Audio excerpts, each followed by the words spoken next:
آپ سے اظہار ضروری ہے۔ یہ سارے وہ رشتے ہیں جن کو میرے نبی نے قرآن سنو ماں باپ کے لیے وَخْفِضْ لَهُمَا جَنَاحَ الذُّلِّ مِنَ الرَّحْمَةِ وَقُلْ رَبِّ ارْحَمْهُمَا كَمَا رَبَّيَانِي صَغِيرًا۔ ہاں، ماں باپ کے لیے اپنے پر پھیلا دو، پر بچھا دو۔ کیوں بھائی؟ انسان کے پر ہوتے ہیں یا بازو ہوتے ہیں؟ کیوں جی؟ بولو بھائی۔ باجو، تمہاری گجراتی میں بولو نا، باجو باجو ہوتے ہیں نا، پر تو نہیں ہوتے نا۔ لیکن اللہ کہہ رہا پر بچھا دو، اپنے ماں باپ کے لیے پر بچھا دو۔ پر بچھانے کا کیا مطلب؟ میں بتایا کرتا ہوں کہ اس آیت کو کسی تفسیر سے میں نہیں سمجھا، نہ کوئی تفسیر والا یہ تفسیر کی طرف جائے گا۔ یہ جو میرا کالج کا ایک دور ہے، ایک تبلیغ کا دور ہے۔ کالج دور میں جب ہمارے گاؤں کے قریب دریائے راوی ہے، اس کے کنارے جنگل تھا بہت بڑا، اس میں ہم شکار کھیلنے جاتے تھے۔ ایک ایک ہفتہ جنگل میں پڑے رہتے تھے، تو ساتھ کھانے کا سامان، ساتھ سارے حشم خدم، اور ایک ایک ہفتہ ہم شکار کھاتے تھے۔ تو وہ تیتر کو لگتا تھا نا چھرا، وہ چھرے لگتے تھے تو گرتا تھا، تو یوں اس کے پر یوں ہو جاتے تھے۔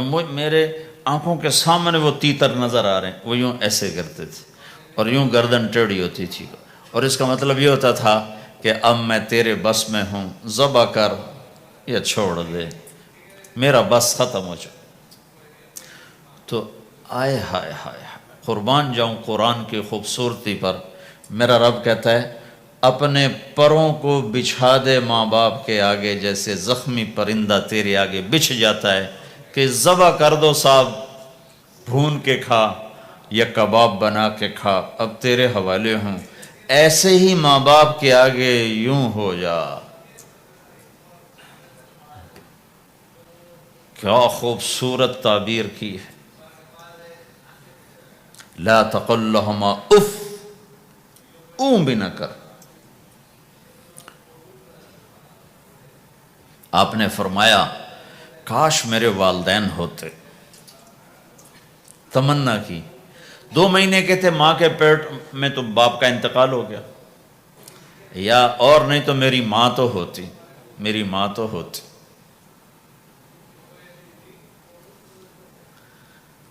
اور میں عشاء کی نماز کے مصلی پہ کھڑا ہوتا اور میں سورۃ فاتحہ شروع کر چکا ہوتا، اور ادھر سے میری ماں کہتی محمد، تو میں ماں کے لیے نماز توڑ دیتا۔ میں کہتا لبیک یا اماں۔ حج کا سفر ہے، 63 سال عمر ہے، ماں کو فوت ہوئے 57 سال گزر چکے ہیں۔ آپ حاجیوں کے ساتھ ابوا سے گزرتے ہیں، 10 میل آگے بستی ہے، پہلے قبر آ جاتی ہے۔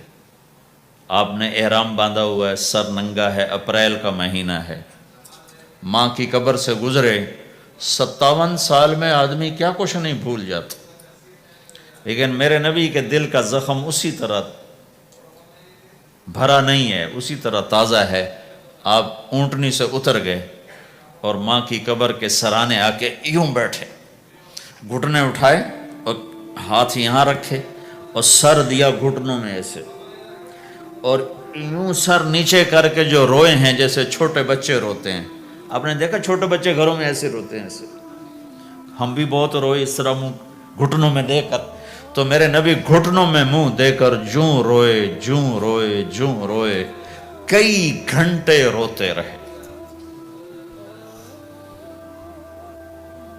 سن 2000 میں حضرت آمنہ کی قبر کی زیارت کے لیے پہنچا، ڈھونڈتے ڈھونڈتے اللہ نے پہنچایا، ایک رہبر کو ساتھ لیا، وہ پہاڑوں کے اندر وہ قبر ہے، تو وہ اندر ہمیں لے گیا۔ راستہ کوئی نہیں تھا، جس کو پتہ ہو وہ پہنچا سکتا ہے، ویسے کوئی نہیں جا سکتا۔ کالے پہاڑ، چھوٹے چھوٹے، کانٹے دار جھاڑیاں، ایک پہاڑی ہوگی اتنی اونچی جتنی آپ کی چھت ہے، اس کے اوپر باقی پہاڑ تو ایسے تھے، نوک نکلی ہوئی، وہ اوپر فلیٹ تھا، کوئی 10 بائی 10 تقریباً. وہاں میرے نبی کی ماں آرام کر رہی تھی. تو میں نے چاروں طرف دیکھا تو 2000 یعنی صرف 12 سال پہلے جنگل، ویرانہ، وحشت. 1400 سال پہلے یہاں کیا ہوگا. میں اللہ کی بے نیازی سے کانپ رہا تھا کہ میرے رب، جس کی خاطر تو نے کائنات بنائی، یہاں اس جنگل میں اس پہ اتنا امتحان ڈالا، وہ بھی 6 سال کی عمر میں. باپ دیکھا نہیں، بہن کوئی نہیں، بھائی کوئی نہیں، خالہ کوئی نہیں، کوئی ساتھی کوئی نہیں. 3 دن بعد یہ موت آتی تو مکے میں آتی تو کئی سینے سے لگاتے. 3 دن پہلے یہ موت آتی تو مدینے میں آتی، کئی سینے سے لگاتے. مدینے سے بھی نکالا اور مکے سے بھی دور کیا، اور جنگل کے اندر صرف 25 سال کی عمر میں اما آمنہ رضی اللہ تعالیٰ عنہ پہ موت نے وار کیا. اور اللہ کے نبی گھبرا گئے. 6 سال کے بچے کو سمجھ میں نہیں آ رہا کہ یہ کیا ہو رہا ہے. حضرت آمنہ بول نہیں پا رہے. مجھے لگتا ہے غالباً ہارٹ اٹیک ہوا ہوگا. 3 افراد، والدہ، خادمہ ام ایمن اور میرے نبی. اور حضرت آمنہ یوں تڑپ رہی تھی، ایسے پہلو بدل رہی تھی، تڑپ رہی تھی، اور آپ سہمے ہوئے بیٹھے تھے اور سمجھ میں نہیں آ رہا تھا ہوا کیا ہے. پھر حضرت آمنہ نے آخر میں اپنے آپ کو، ہارٹ اٹیک میں بولا نہیں جاتا، مجھے ہوا تھا تو مجھے پتا ہے بولا نہیں جاتا. آخر بجھتی شمع بھڑکی کا بیٹا، ہر زندہ نے مرنا ہے، ہر جوانی نے ڈھلنا ہے، اور لگتا ہے میرے جانے کا وقت آ چکا ہے. ولد تو طہرن، تو ایسا پاک ہے کہ تیرے ذریعے سے سارا عالم پاک ہوگا. اور شمع بجھی اور چھوٹا سا معصوم بچہ ماں کے سینے پر سر رکھ کے جو رویا ہے. کاش تم اس جگہ پہ ہوتے، اس خوبصورت ملک میں. تم ابوا کو کیسے جانو اور میں تمہیں کیسے بتاؤں. میں ہزاروں دفعہ یہ قصہ سنا چکا ہوں. مجھے ہر دفعہ رونا آتا ہے کہ میں وہاں اپنے آپ کو محسوس کرتا ہوں کہ ہائے، یہاں اس جگہ اتنا بڑا امتحان، اور صرف 6 برس کا. کون وہاں قبر بنانے آیا؟ کوئی گزرے ہوں گے، ویسے تو کسی کے بس میں نہیں وہاں قبر بنانا. جب پہاڑ سے نیچے اترے تو ہمارے نبی پھر بھاگے. جب ام ایمن اوپر پہنچی ہیں تو کیا منظر تھا کہ ابوا کے پہاڑ بھی روئے اور زمین آسمان بھی روئے اور ہر پتھر رویا کہ 6 سال کا معصوم بچہ 2 جہان کا سردار ہے، جنت کا چابی بردار ہے. اللہ کا جھنڈا ان کے ہاتھ میں ہوگا. شفاعت ان کی کہ طفیل حساب ہوگا. ان کی شفاعت کے ساتھ پل پار ہوگا. ان کے صدقے جنت کا دروازہ کھلے گا. ان کے صدقے جنت میں داخلہ ہوگا. ان کے صدقے گناہوں کی معافی ہوگی. اور اتنی بڑی ہستی والضحی واللیل اذا سجا کا ٹائٹل لینے والا، وما ارسلناک الا کافۃ للناس بشیرا ونذیرا کا ٹائٹل لینے والا 6 سال کا بچہ. مجھے دیکھو، ماں کی قبر کو سینے سے لگایا ہوا تھا اور اس کے اوپر لیٹے ہوئے تھے.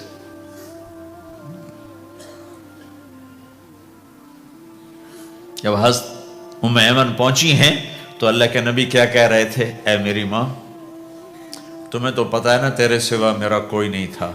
تو مجھے چھوڑ کے کہاں چلی گئی؟ تیرے بغیر کہاں جاؤں گا؟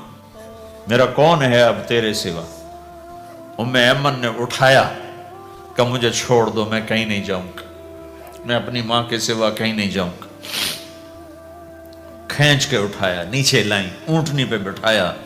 3 راتیں مسلسل روتے روتے یہ سفر ہوا ہے. ہائے ہائے، کوئی آنسوں کو آگے کوئی خالہ نہیں بیٹھی، باپ بھی نہیں بیٹھا ہوا، بھائی بھی کوئی نہیں، بہن بھی کوئی نہیں ہے، کوئی نہیں جس کے گود میں سر رکھ کے اب یہ بچہ سوئے گا. تنہائیوں کے ساتھ اب بسیرا ہے. تو میرے نبی کا کھانا پینا چھوٹ گیا، کچھ نہیں کھاتے تھے سارا دن. زمزم کے پانی کے چند گھونٹ پیتے تھے اور تنہا بیٹھے رہتے تھے. تو اس پر آپ نے یہ کہا کاش میری ماں ہوتی تو میں ایسی خدمت کرتا کہ اس کے پیچھے نماز بھی توڑ دیتا۔ ماں باپ کا ایک مقام ہے جو دین بتاتا ہے بھائی، صرف پیسہ ہی بنانا سب کچھ نہیں ہے، اور بھی دکھ ہیں زمانے میں محبت کے سوا، راحتیں اور بھی ہیں وصل کی راحت کے سوا۔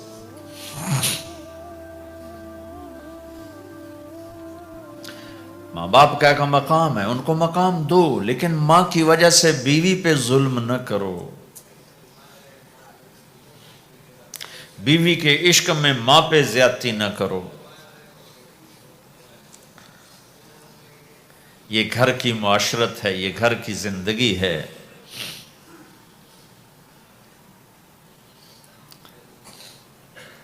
حضرت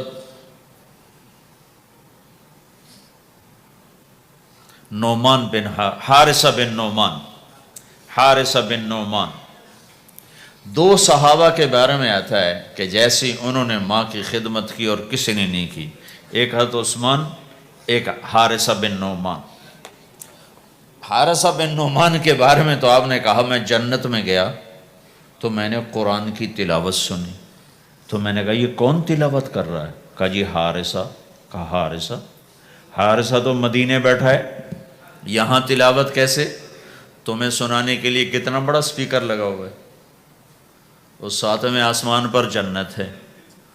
تو کہا فرشتوں نے کہ جی ماں کی ایسی خدمت کی ہے، جب قرآن پڑھتے ہیں اللہ ساری جنت کو سناتا ہے۔